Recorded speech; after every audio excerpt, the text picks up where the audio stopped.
A ver, ahí está grabando. Sí. Buenas tardes, Ah, yo estoy bien en mi casa, trabajando, pero sin contacto con las personas, sin salir a la calle, haciendo solamente trabajo virtual. para que la gente sepa de dónde es Rita, de qué comunidad, y también, digamos, en qué te estás desempeñando, decís, tu trabajo virtual, digamos. No, ¿te podés presentar para que te conozcan de dónde sos y qué estás haciendo?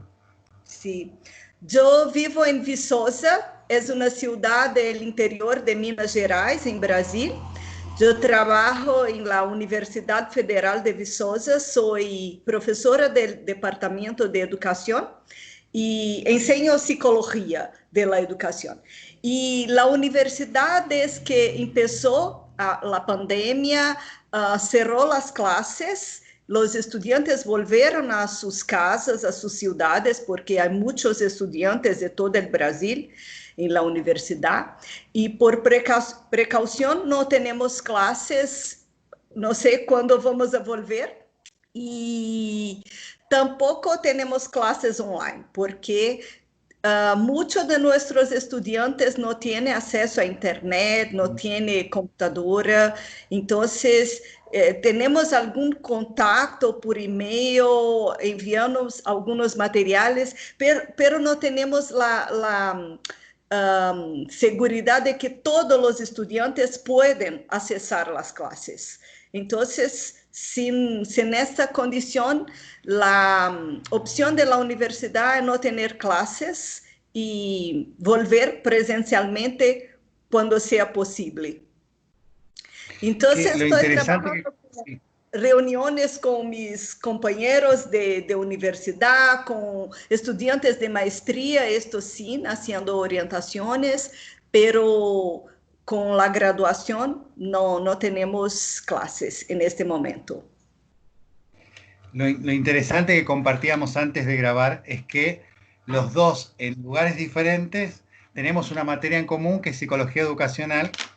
Y bueno, y también en esto de compartir con los alumnos, pensar desde este lugar, ¿no? Desde la psicología educacional, cómo ves la situación de la pandemia en relación a la escolaridad, en relación a esta idea tradicional de escuela, si te parece que algo está movilizando y cómo ves a la escuela también ante esta situación ahí en Brasil. Eu penso que muita coisa vai cambiar, já está cambiando, não? Muitas escolas estão trabalhando à distância online com seus estudantes, outras não. Pero temos que pensar em outras formas de educação escolar, sabe? Porque há muita discussão se a educação à distância é boa ou não, se é melhor a educação presencial, pero lo que me parece más importante es cómo hacer la educación, ¿no?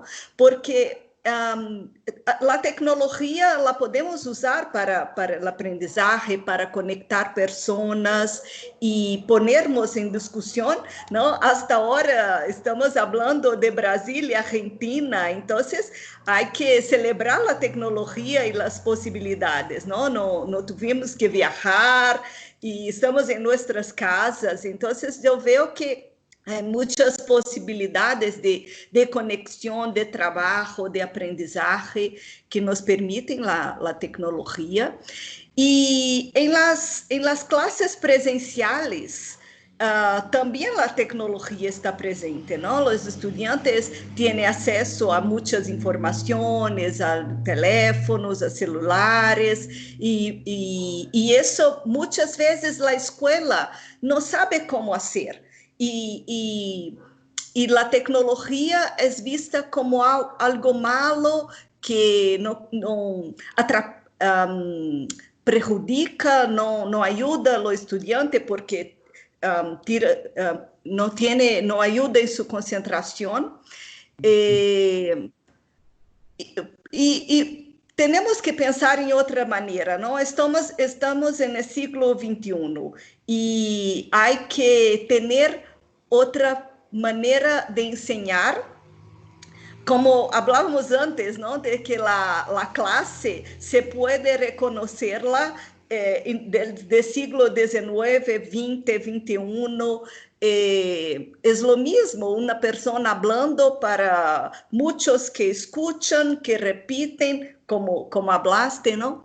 Y entonces yo pienso que tenemos que usar las dificultades para pensar em novas maneiras de ensinar, sabe? Hasta porque a mim me parece que este modelo de repetição não funciona. No, los estudiantes tienen mucho más hoy, más voz, por ejemplo, en las redes sociales que hablan, que interagen al momento con una persona que es famosa en Instagram, en YouTube, y quieren hablar y tienen cosas que hablar, ¿no? Y pienso que uma das coisas que mais necessitamos nesse momento, seja à distância ou presencialmente, é escutar os estudantes e fazermos mais contato, não?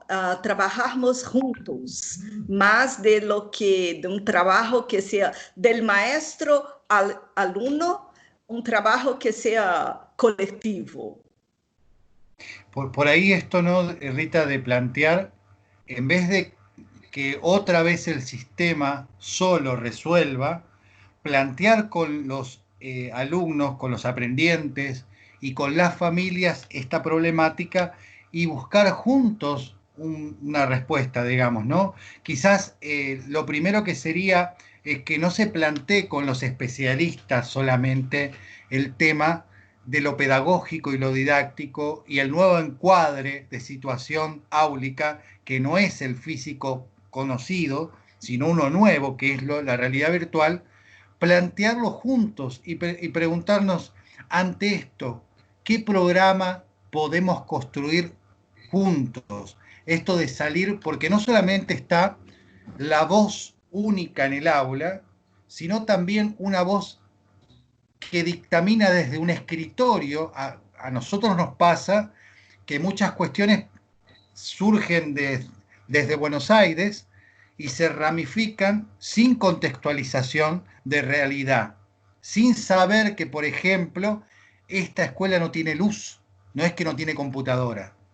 Ha pasado, por ejemplo, acá en un gobierno que han llevado computadoras a una escuela que no tenía luz, ¿no? Entonces, esto que vos decís antes de la tecnología, plantearnos el desafío de encontrar un método de acción que tenga en cuenta todas las voces y que sea, me parece que en esto por ahí la traemos a Rocío, colaborativo conversacional, que no sea algo que venga de la mano de una directiva. O sea que también hay que repensar el concepto de autoridad.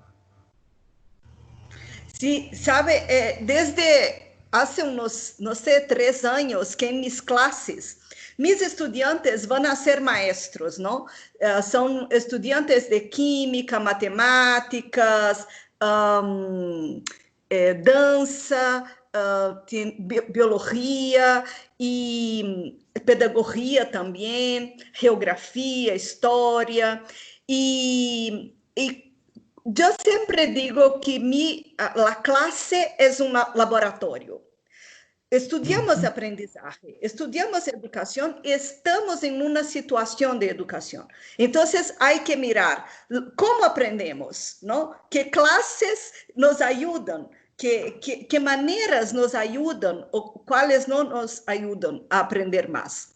Estou sempre perguntando isto a los estudiantes para que mire, que pense sobre isso. E ao princípio de semestre, sempre hago com os estudiantes algumas perguntas. Que querem estudar? y cómo quieren ser evaluados, ¿no? ¿Cómo quieren sus clases? ¿Qué no quieren en la clase? ¿Y por qué no quieren, no? Y cuáles son los objetivos y cómo vamos a saber al fines del semestre cómo llegamos o no a esos objetivos. Y es muy interesante porque mis estudiantes tienen 18, 19 años y tienen una larga vida de escuela. Están en la universidad, están haciendo una formación que eligieron de alguna manera. Y cuando les hago estas preguntas, se quedan muchos paralizados. Pero, ¿cómo Sí, voy a decir? Como, usted tiene que decir claro. que vamos a aprender, cómo voy a ser evaluado, ¿no? Y yo escucho y digo, yo estoy preguntando porque quiero saber, claro, yo tengo contenidos para enseñar y no voy a cambiar, eso no se puede cambiar mucho porque es una resolución de la universidad y no estamos aquí para hacer lo que queramos. Pero hay posibilidades de hacer conexiones con lo que quieren también. Entonces, siempre intento hacer una programación más personalizada, de acuerdo con lo que la clase me dijo. Y después de una semana, más o menos, que discutimos, yo llego con la programación y digo, ¿es eso? Estamos haciendo un acuerdo. ¿Quieren eso? Esta manera de evaluación está, claro, hay algunos que dicen, no queremos evaluaciones, ¿no? Claro. O no ¿Quién no? queremos, sí, no queremos a presentación de seminarios. Entonces, tenemos que argumentar lo que aprendemos con las evaluaciones, por qué hacer, por qué no hacer, ¿no? No es simplesmente llegar y hacer eso está pronto. Y es muy interesante porque una de las cosas que más me llama la atención es pensar el proceso junto con los estudiantes, no solamente el contenido, ¿no? Pero también cómo aprendemos, por qué evaluamos y que cada evaluación puede nos enseñar o no.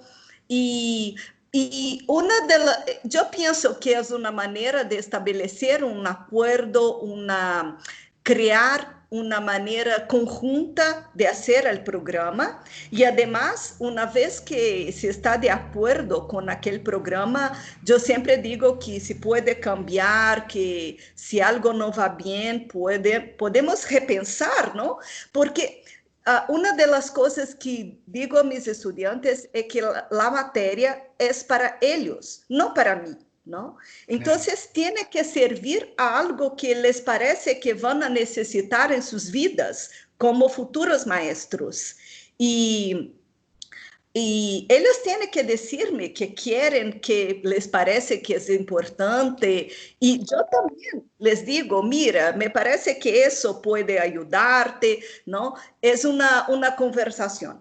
Y es una manera muy interesante. Mis estudiantes me parece que les gusta y se sienten más comprometidos porque es un planeamiento que hacemos juntos. Y yo soy muy, intento siempre decir eso. Si no están de acuerdo, mira, ¿les parece que lo que me dijeron yo puso en la programación o no? ¿No? Intento mostrarles que yo intenté, ¿no? Sí, Hacer sí. una relación entre lo que yo planeaba, yo planeo siempre lo que tengo como contenido obligatorio y también con sus deseos, lo que quieren, ¿no? Lo que es posible hacer juntos. Qué Y interesante.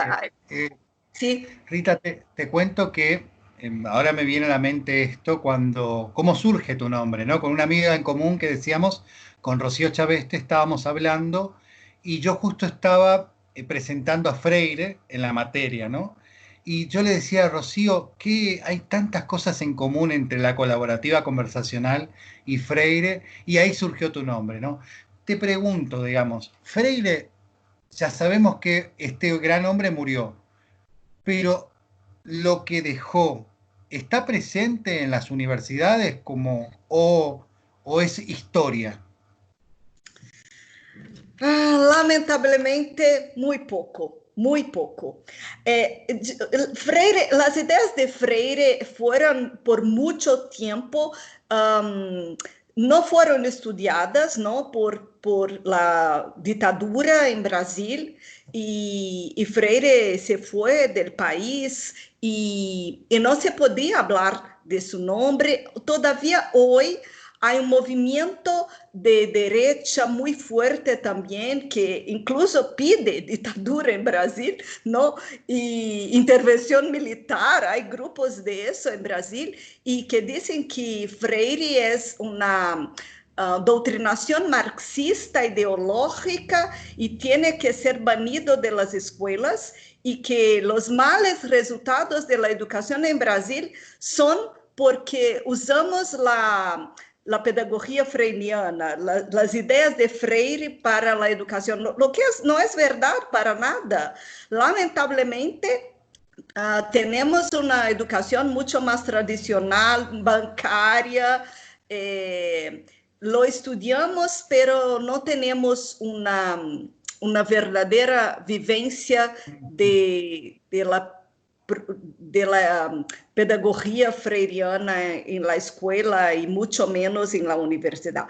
Eu posso dizer que há situações pontuais, não? Então, há projetos, sim, há trabalhos pontuais que usam as ideias de Freire em la educação, em la universidade também, pero não é a maioria para nada das ideias, não? Em minha universidade, por exemplo, há uma coisa muito interessante. É uma universidade que tem uma tradição de agrárias, não? E tinha durante uma semana do ano, em julho, uma semana del Hacendero, que era onde a universidade chamava produtores rurais para ensinar novas metodologias de agricultura e pecuária e tudo isso, não? E hasta uns 10 anos, mais ou menos, em la Semana del Hacendero, há uma coisa que se chama cambio de saberes, que é também chamar os produtores rurais para valorizar seu conhecimento e não somente a universidade dizer o que é melhor, o que muitas vezes tem uso de agrotóxicos e tudo isso como mais científico e mais moderno, não, para a agricultura, e valorizar também os conhecimentos das pessoas, não? Pero é uma coisa muito pontual que acontece na universidade e que eu vejo que tem, não, esta percepção mais colaborativa de la valorização de los saberes de la gente cotidiana, pero no es la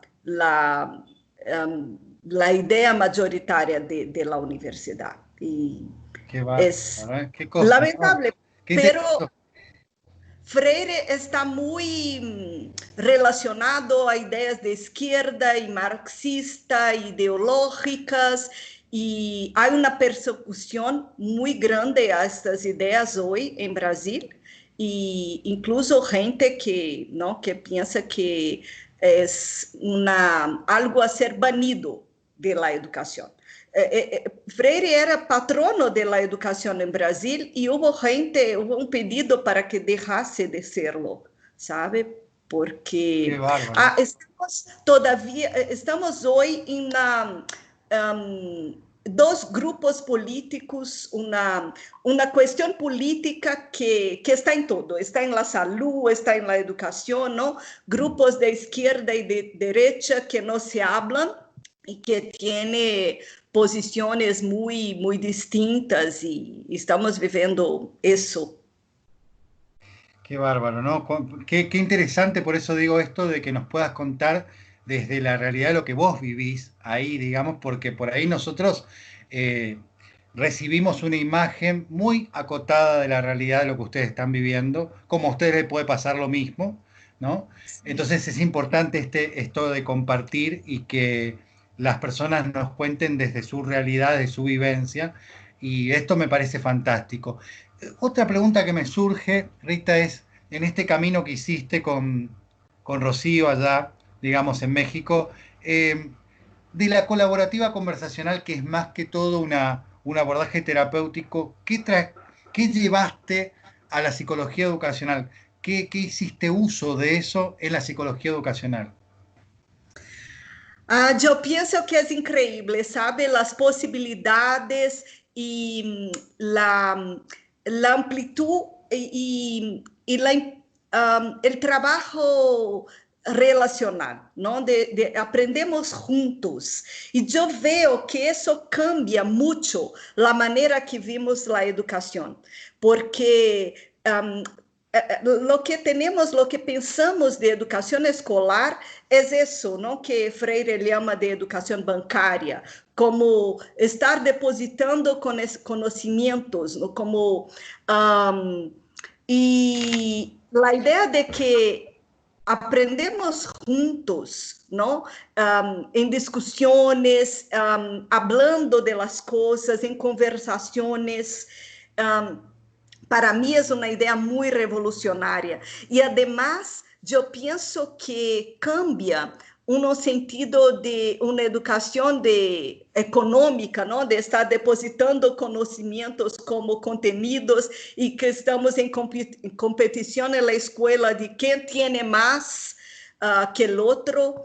E quando pensamos que o aprendizagem se dá na colaboração, na conversação, e que hacemos juntos, passamos do paradigma da competição para o paradigma da cooperação. Isso cambia muito as relações entre os estudantes. E porque temos uma relação que para mim é horrível, de muito individualista, muito competitiva, e estamos aislados, não? E, además, em linhas na escola, um detrás do outro, não nos miramos a los ojos, não queremos saber o que os estudantes pensam quando hablam, não? Em geral, estão fazendo distúrbios na classe, e pensar que quando os estudantes hablam juntos, estão aprendendo juntos, é cambio muito significativo. E eu penso que este paradigma pode, eu lo creo, eu tenho esperanças nisso, ¿no? Que pode cambiar muito a escola e especialmente a relação entre as pessoas que hoy tiene mucho bullying, mucha violencia, y que pensar que la persona que piensa diferente me ayuda, me amplía los horizontes, ¿no? Me ayuda a repensar mis conceptos, es algo muy nuevo. Todavía queremos calar, silenciar as pessoas que pensam e que falam distinto, não? Que não são as vozes majoritárias. E eu creio, minha esperança quando estive em Cananquile trabalhando, tentando trazer este paradigma, estas ideias para a educação, é que isso pueda melhorar mucho las relaciones interpersonales en la escuela y también el aprendizaje, ¿sabe? Porque no vemos el otro como alguien que está competindo, pero alguien que puede ayudarme, que puede aportar, ¿no? A mis conocimientos y que podemos aprender juntos. Eu estou tal vez un poco, no sé, ilusionada con estas ideas, ¿no? Pero me parece que puede ser, tiene muchas potencialidades para la educación. Y no es Y fácil. Rita, no, no, para nada, lo sabemos en ese sentido, pero digo, esta situación por ahí ha hecho que esto que vos estás deseando que pase, encontraste en el sistema, en la propia universidad, en tus colegas, alguna posibilidad de que puedas soñar con otros o solamente estás vos con tu grupo de estudiantes haciendo este proceso? ¿O te encontraste con otros soñadores de estos que puedan compartir colegas y también cómo lo vive el lugar, digamos, la universidad a este sueño? ¿Es tuyo Ah, solamente o encontrás que hay resonancia en otros colegas? no, yo veo que hay resonancia, sí. Hay personas que tienen, mismo que esté en otras perspectivas teóricas, ¿sabe? Ujú. Pero yo lo veo, sí, por ejemplo, lo que hablé del cambio de saberes en la universidad, hay muchas personas y maestros e estudiantes que intentan cambiar, ¿no? Y trabajar de una manera más colaborativa. Entonces, yo veo que hay, tal vez lo más difícil sea, no sé, una estructura de la escuela, de la universidad, que es muy directiva y tal vez jerárquica y tiene un modelo eh, listo, ¿no? Y que hay que, es más difícil. Yo pienso que las personas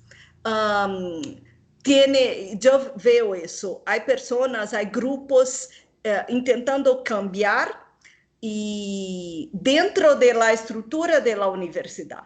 Entonces, claro, hay gente también que piensa que no hay que hacer eso, que estas perspectivas están empeorando a educação e gente que pensa na educação que é para preparar os estudantes para ter calificações altas em PISA, por exemplo, não? E outros tipos de avaliações. Então, há de todo, pero não estou sola, seguro que não. Há muita gente com muitas ilusões de cambiar a educação. Tal vez lo que me parece más difícil, y yo pienso que es el reto, es creer que los estudiantes, que las personas de fuera de la escuela pueden aportar, ¿sabe? Yo pienso que tenemos todavía mucho recelo, mucho miedo. Yo creo que esto es la clave de la educación colaborativa, ¿no? De trazer a estas personas para pensar juntos. Tal vez sea eso que más nos hace falta. Yo tengo hecho algunas investigaciones en escuelas y lo que más veo es que los estudiantes quieren hablar y tienen mucho que aportar, sabe? A la escuela, los educadores, a los maestros. Y tenemos miedo de escucharlos, de perder la posición de autoridad, ¿no? ¿Cómo voy a hacer una evaluación que el estudiante va a decirme cómo evaluarlo? No, eso es trampa, ¿no? Entonces, hay una cierta percepción del estudiante como alguien que quiere siempre tener facilidades, no quiere estudiar. Entonces, eso yo pienso que son cuestiones que nos dificultan más el proceso colaborativo. Sí, sí, Cuando escucharmos más, si cuando llegáramos escuchamos a, más otras voces, ¿no? Que sí, no sí, solamente del maestros, directivos de la escuela, pienso que podemos cambiar más. eso me parece que es desestructurante para cualquier escuela o universidad de la zona, para la historia de la escuela como tal, pensar no en el monólogo, en la repetición o en la única voz. Que podamos pensar un paradigma colaborativo en donde de por sí educación y aprendizaje estén asociados a pluralidad de voces, yo creo que eso sería la gran modificación, y ahí ya no hablaríamos de cambio, sino de transformación. Transformación educativa. El pensar un extramuro sin muros y pensar que el aprendizaje lleva consigo como sinónimo la pluralidad de voces. Si se logra instalar eso como una transformación educativa, me parece que ahí vamos a tener otro tipo de escuela, y yo no sé si nos estaríamos rebautizando la escuela. Sí, yo pienso que es muy revolucionario porque la escuela muchas veces es la introducción de la voz de la ciencia de un modelo de pensamiento a los estudiantes, ¿no? Y hay, yo no, yo veo que está muy bien, tenemos que conocer, ¿no? La ciencia y todo lo que ha producido por la humanidad, pero hay mucho más, ¿no? Hay también que conocer otras perspectivas y otros puntos de vista, y, pero eso es un reto, no es fácil. Y incluso los estudiantes muchas veces no se sienten muy seguros cuando les preguntamos cosas, ¿no? Porque piensan que no están allí para hablar, que Claro. muchas veces pienso, ¿qué sé de psicología del aprendizaje para decir lo que quiero aprender, ¿no? Y entonces no tengo que decir, es mi maestra, mi profesora que tiene que decirme eso. Y ellos incluso piensan también que no tienen que aportar nada y que solo están para recibir informaciones prontas, listas y es un cambio, es una transformación, ¿no? Muy significativa de la Eh, estructura de la escuela. voy a cerrar con una pregunta tipo de la centrada en las soluciones, como una pregunta del milagro, ¿viste? Y te preguntaría esto, Rita, como deseo, ¿no? Como si tuviese la posibilidad de soñar un futuro después de la pandemia. Eh, ¿Cómo te gustaría encontrar a la educación, a la escuela, a la universidad después de la pandemia?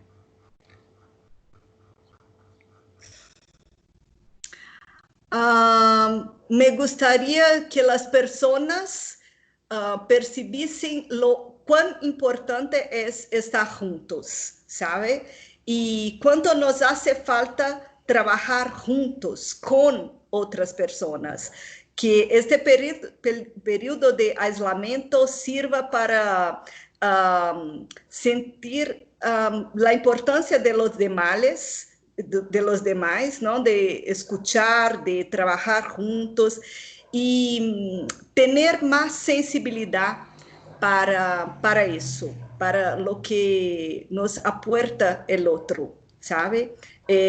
Porque en este momento necesitamos estar más aislados, pero me gustaría eso, que sintiéramos más que más importante en la escuela tal vez que los contenidos de los libros, de los artículos, de todo eso, sea aprender juntos, estar Buenísimo. trabajando y seguir juntos um, en ese camino del aprendizaje. Yo Bueno, no sé. te agradezco muchísimo por este tiempo, o sea, brindarnos este tiempo, este espacio, por compartir tu recorrido y bueno, y tu deseo también que lo comparto. Ojalá que se dé esto, porque me parece que esa transformación es necesaria, porque sabemos que la persona que pasa por un tipo de educación también tiene un tipo de respuesta ante la vida. Entonces, si cambiamos, se transforma el tipo de educación, también podemos transformar la vida, ¿no? O entender de otra manera la vida, o Sí. relacionarnos de otra manera con la vida y entre nosotros. Te mando un abrazo virtual, un gusto de no quedarnos con las fronteras físicas y aprovechar esta posibilidad de lo virtual para estar cerca. Muchas gracias, me hacer pensar em coisas e reflexionar em coisas que não que são retos para mim, para todos. Graças por este momento, por la conversação e por este aprendizagem juntos. De Brasília, Argentina, pero cambiando ideias e graças por todo. Bueno, seguimos en contacto, Rita. Así que bueno, un abrazo grande y seguro que vamos a tener otra oportunidad para seguir aprendiendo juntos y compartiendo. Un abrazo enorme, que sigas bien. Sí, también.